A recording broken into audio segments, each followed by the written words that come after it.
Prepositions are indications of certain locations, whether that's temporal or locational.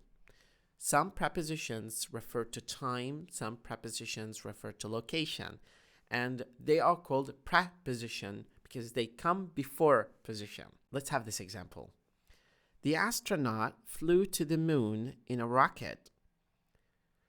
Adjectives are the colors of English. Without adjectives, we don't think in colors. They are adding more description and depiction to the narrative that we do have. For example, a green and yellow parrot. A green and yellow parrot. Verbs are the actions, whether these actions are mental or dynamic. There's some action verbs, there are some static verbs, and they are different, and we'll dedicate an episode to discuss them. Let's first talk about the parts of speech. Now, we talked about adjectives, but we didn't give you enough details because we are dedicating a separate episode for that. We'll start with nouns.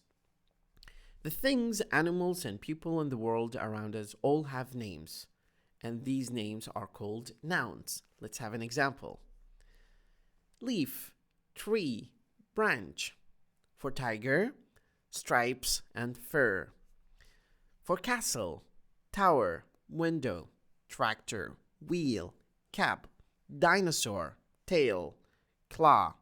Remember, everything has a name. Everything has a name, and every name is a noun. Confusing, right? From a mouse to a mountain, from a castle to a clown. So every name has a noun. Whether you understand that or not, we'll elaborate more on that part in our next episode.